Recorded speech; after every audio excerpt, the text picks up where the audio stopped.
Hello అండి. చూడ్డానికి same చేపల పులుసులానే ఉంది కదా! కానీ కాదు. అరటికాయతో చేసిన పులుసు.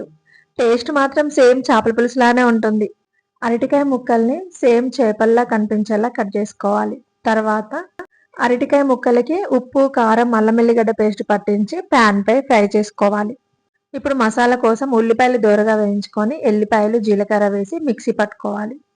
తర్వాత ఒక గిన్నెలో ఆయిల్ వేసుకొని, ఈ మిక్సీ పట్టిన పేస్ట్‌ని వేసుకొని, పసుపు, మెంతి పొడి వేసుకొని ఫ్రై చేసుకోవాలి.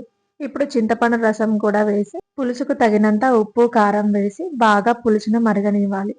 పులుసు బాగా మరిగిన తర్వాత అరటికాయ ముక్కలు కూడా వేసి కాస్త ఉడికిన తర్వాత కొత్తిమీర, గరం మసాలా వేసుకుంటే ఇంకా చేపల పులుసు లాంటి టేస్ట్‌తో అరటికాయ పులుసు రెడీ అయిపోయినట్టే.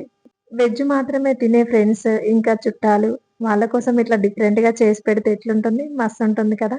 Please friends like, share, subscribe చేసుకోండి.